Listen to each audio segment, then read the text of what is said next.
What's up, everyone? It's your boy Scott, and welcome to the RWBY recap for Volume 8, Episode 2. And this week starts off with a pretty odd pairing of Robin, Crow, Papa Snee, and Dr. Watts all in one area because they're all in prison together after what happened at the end of Volume 7.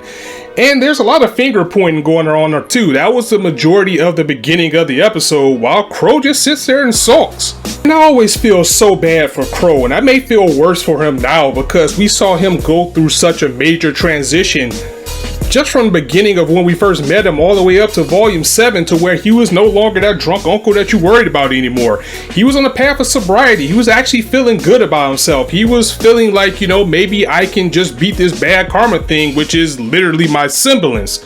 And then bam! He gets into a fight with Clover, who naturally sided with Ironwood and thus making Crow his enemy. And bam, once again, Tyrion killed Clover in this three-way dance that they had.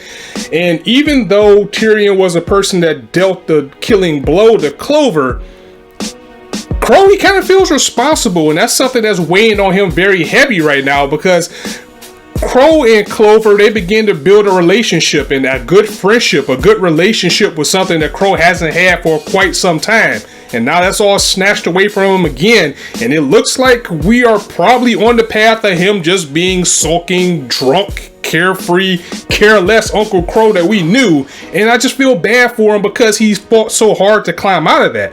And now with the murder of Clover being on his record, you know, with him being in jail for that, with that being heavily on his conscience, this is going to slowly drag him back down deeper into that depression that he was already in. You know, just when he had got over that, you know, that personality, that trait of his, that just when things are going well for him is going to turn to crap because my ability allows it and because maybe I deserve it. So I'm just going to drink until I don't feel anymore. And that still eats away at him. And now that might be coming back. And he's almost accepted his fate for a little bit. Because now, I mean, he's just going to go down an even darker path as he openly suggests to Robin, well, let's just break out of here and kill the person responsible for this. So it looks like he kind of wants to kill Ironwood. Or maybe Tyrion, maybe both. They kind of left it up in the air. I mean, if you look at it, this is Tyrion's fault because Tyrion was the one who killed Clover and, you know, pinned it on Crow to cause chaos. But at the same time, this whole volume and everything going on right now is because of Ironwood's dark path, his heel turn, and for now it looks like Dark Crow is back. I don't see Robin being on board with killing Ironwood or anybody unless necessary, or she probably wouldn't even do it then, but I am excited to see this team up because overall RWBY is about the kids, but it's always good to see the adults go in and do their thing too. Mantle isn't in the best position either because, you know, Ironwood's completely abandoned this place. You know, he just said, you know, we're not evacuating, we're staying here, even though the whole city, the news and everything knows that the Grimm is coming.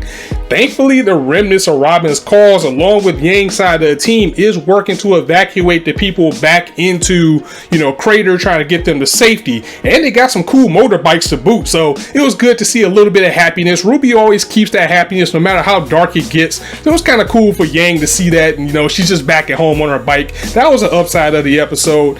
And Yang also comes up with a pretty good plan, actually, because as they're trying to evacuate people out of Crater, whether they deserve it or not, because they're being really ungrateful, she actually, you know, goes over to Ren and say, hey Ren, if we use John's ability to amplify your semblance to make everyone invisible, would you be able to handle that to get everybody out? And I think that would be a very good plan.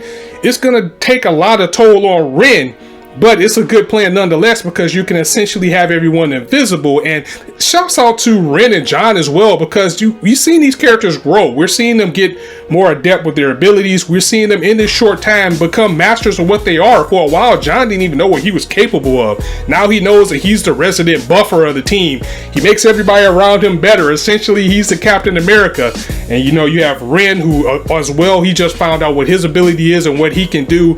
And for him at this short time to essentially take a small town of people and make them all invisible, even if that wears out, that's pretty big for him considering where they're starting. I mean, the power scales of RWBY is getting bigger and bigger to where these people are doing ground crushing and ground breaking type of things, and I'm here for it.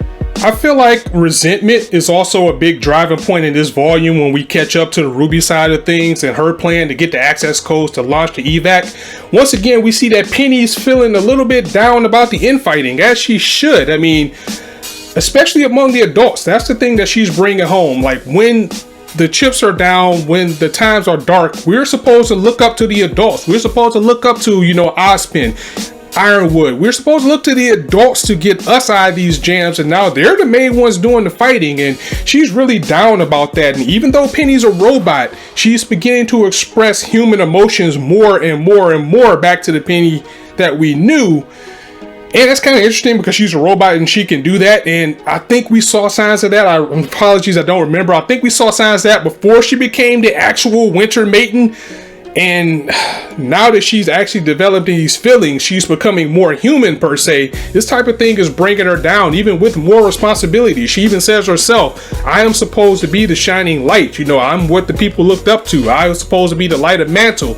Now I'm the Winter Maiden, and I just feel like a failure. Like, for her to be feeling this sense of dread and this sense of failure, that's really big for someone who's supposed to be a robot. Thankfully, RWBY was there as always to be the optimistic person and the light on the shoulder and say, you know what? Things are bad, but we always come out of this. We always do. And you are still the Penny that we know. You're still the Penny that brings a smile to us all when the chips are down. So it's kind of good to see that. I don't think Penny's buying it right now. I feel like she's going to do something big, like a sacrifice or something at some point.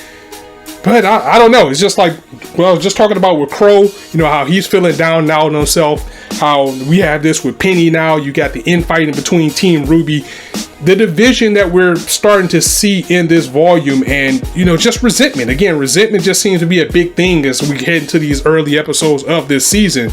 So it looks like we're going to get a lot of development. We're going to get a lot of people pulling themselves out of dark places or sad places, and that's something RWBY is very good at as well. Even though we always end up with like a cliffhanger or something grim coming, we always get like that shining bright moment near the end. So I'm looking forward to that because Penny deserves to be happy. I mean, she's been through so much as a character, as a robot, and to see her develop the way she is, I think we're gonna see the light at the end of the tunnel for her. But hopefully that light at the end of the tunnel isn't death of Penny, because we've already been down that route, and that would be very dark even for RWBY. And of course, just when things couldn't get any more stressful, we get an encounter with a super intelligent Grimm that can mutate to some humanoid type of form with wings, of course. And that thing just wrecks Team Yang and kidnaps Oscar. So it looks like Salem isn't messing around anymore. And now I don't always cheer for the bad guys. Yeah, most of the time, but I don't, when they're right, but I don't always cheer for the bad guys. But something that always puzzled me about how bad guys and villains in general are written is that if they're so powerful, why do they always get goons to go do their dirty work when they can just take the work into their own hands and get it done themselves? They can turn up at any time and get the results. Look at what Salem did. Salem is done playing around with Cinder and all of her underlings, and she decided to take matters into her own hands, and now she has Ozpin/Oz right in her possession with a Grimm that we haven't seen before. And Team Yang was just so scared of this thing, they didn't even try to get Oscar back from it. They was like, this thing just mopped us up. All right, let's just follow it. Let's get some help. Let's get out of here because we're not going to beat it. So, yeah, unfortunately, things isn't looking good for the team right now. And RWBY's been down a very grim path. I mean, I know eventually we're going to get out of this, but things hasn't been looking good from the end of Volume 7 to the beginning of right now. The chips are definitely down in against them.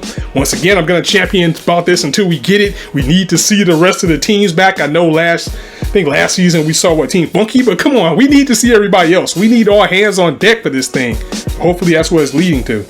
And that's it this week for the RWBY recap, and I'm so glad that I will be doing this because I really miss sitting down and talking to you guys, or standing rather, and talking to you guys about RWBY. You know, the RWBY fan base always makes sure that they come through and show support, and I appreciate that. So I'm going to go ahead and get up out of here. Let me know your thoughts about the episodes in the comments below, and I'll catch you guys next week. So as always, you know the drill by now. If you like the video, drop it a like, and if you want to hear more, go ahead and hit that subscribe button, and also hit the bell so you know when I drop a video. I'll catch you guys next time.